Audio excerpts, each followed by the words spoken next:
Lalu bagaimana pendidikan karakter ala militer ini dilakukan? Kita bergabung bersama Bupati Purwakarta, Saipul Bahri bin Zain. Selamat siang Pak Zain. Siang.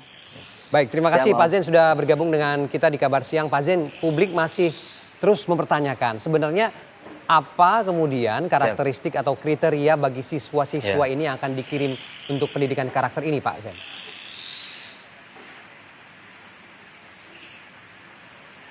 Ya sih sebenarnya karakter kriterianya siswa yang dia memang berperilaku kurang baik ya, dan yang membangkang, utamanya yang tidak bisa dikasih nasihat gitu, sehingga suruh tidak boleh tawuran tetap ikut-ikutan tawuran, suruh bangun pagi susah bangun pagi, terus suruh sekolah, berangkat dari sekolah nggak nyampe, nggak datang ke sekolah, malah pada nongkrong merokok mabok. Terus waktunya pulang nggak pulang, main malam-malam yang harusnya tidur sore pada tidur jam 4 pagi, dibangunin susah, pergi sekolah susah, yang orang tuanya kebingungan.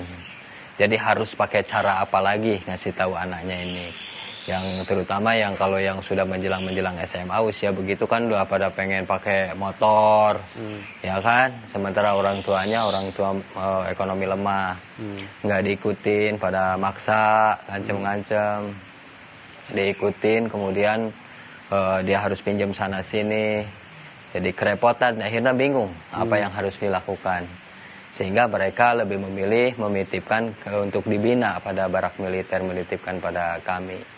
Begitu.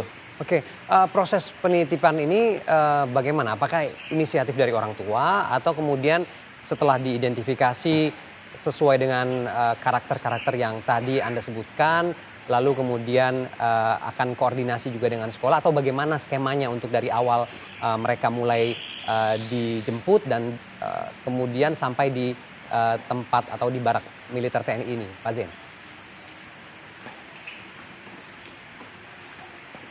Ya awalnya sih kan orang tua nih banyak yang mengadu. Awalnya nih, awal program ini ada, orang tua nih banyak mengadu. Jadi rasanya dia sangat kebingungan untuk bagaimana mengajari anaknya, bagaimana untuk membina anaknya. Terus orang tuanya juga konsultasi pada sekolah, sekolah juga guru hanya terbatas waktunya, kan gitu. Ini keresahan orang tua, keresahan sekolah.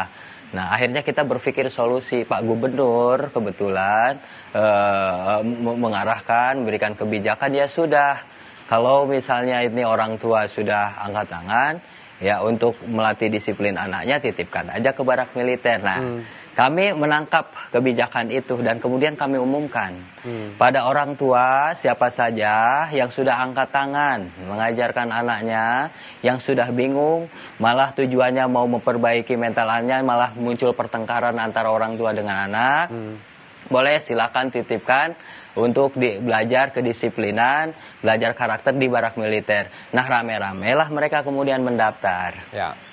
Nah begitu mendaftar, menyampaikan lewat sekolah masing-masing, kan gitu. Oleh sekolah diseleksi. Ya gitu, mana yang masih bisa dibina, dianggap masih bisa dibina oleh orang tuanya, oleh sekolah, mana yang dianggap ini udah susah nih dibina, dikasih tahu susah. Oke. Akhirnya yang susah dikasih tahu, yang susah dibina, itulah yang kemudian dititipkan. Sehingga orang tua menyerahkan, menitipkan, diketahui oleh pihak sekolah. Jadi orang tua beserta sekolah berembuk untuk menitipkan anaknya. Itu baru kami terima, baru kita antarkan ke barak militer. Oke, baik. Pak Zain, gini, kemarin Anda kita tahu sudah sempat mendatangi tempat anak-anak itu di Mina begitu ya.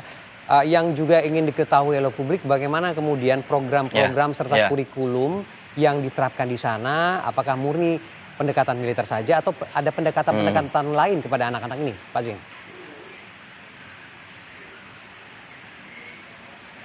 Sebenarnya itu seperti mereka belajar seperti biasa, jadi dia mendapatkan pelajaran-pelajaran sekolah seperti biasa. Itu tidak ada perubahan.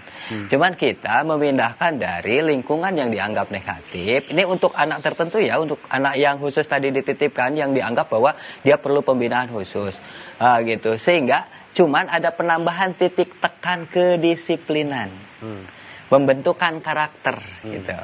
Gitu. Kalau bahasa kami di sini karakter seperti apa gitu untuk yang dibentuk nanti, ya cager, bager, benar, pinter, tur singer.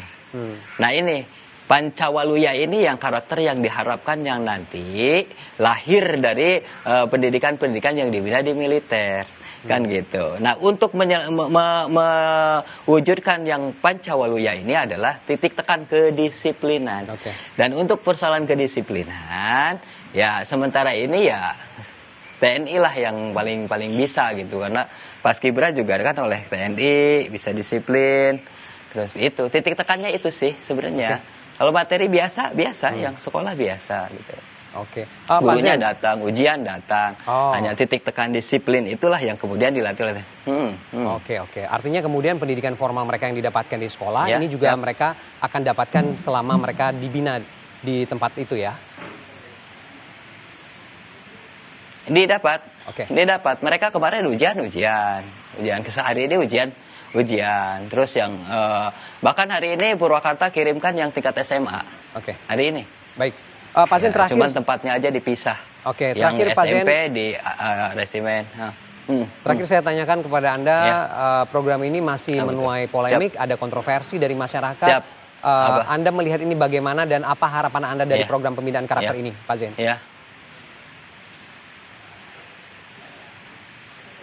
Harapan saya sih ya kita mencoba berbuat, mencari solusi dari segala keresahan, keinginan orang tua. Orang tua menginginkan itu karena kenapa orang tua menginginkan di barak militer terus kemudian merespon positif? Karena jujur aja untuk Purwakarta pada khususnya saya yakin sama juga Jawa Barat pada umumnya, masyarakat Jawa Barat itu tidak asing dengan TNI tidak asing. Kenapa? Karena ketika ada masalah di desanya masing-masing, selain kepala desa yang dicari adalah Babinsa, Babin Kamtibmas. Artinya ketika ada pertikaian, keributan, tawuran, pasti yang dicari Babinmas, Babin Kamtibmas. Nah, ketika kita umumkan bahwa untuk membina anak-anak yang dianggap perlu pembinaan khusus pada barak militer, mereka berbondong-bondong untuk menitipkan.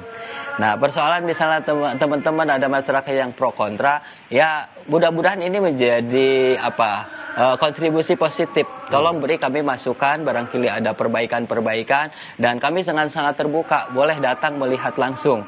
Jadi nanti kalau ada yang dianggap itu salah, menyalahi aturan, tolong beritahu kami. Kan gitu. Yang paling tidak kami ingin berbuat sesuatu yang ini menjawab dari keresahan para orang tua, kan gitu. Coba bayangin, di saat satu ada orang tua, anaknya merengek, menangis, meminta dibelikan motor. Anaknya orang tuanya nggak punya, terus dia harus minjem sana, minjem sini, minjem rentenir, minjem Bang Emok. Terus untuk nyicilnya minjem lagi. Dia sudah tidak berdaya untuk mengurusi anaknya. Anaknya dinasehati malah melawan. Muncul pertengkaran antara anak dengan orang tua. Akhirnya harus bersikap sebagaimana orang tua ini. Satu-satunya jalan dia menitipkan pada orang yang dipercaya. Kan gitu. Nah, Purwakarta kami sebagai pemerintah daerah atas arahan Pak Gubernur tidak mau terlambat untuk menangani itu. Karena saya anggap ini adalah menjadi masalah yang serius. Dan untuk agar tidak terlambat, ya kita cari institusi terpercaya untuk melatih kedisiplinan mereka. Itu Bapak. Baik, gitu ya. Baik, terima kasih Bupati Purwakarta Saiful Bahri bin Zain sudah bergabung bersama kami di Kabar Siang.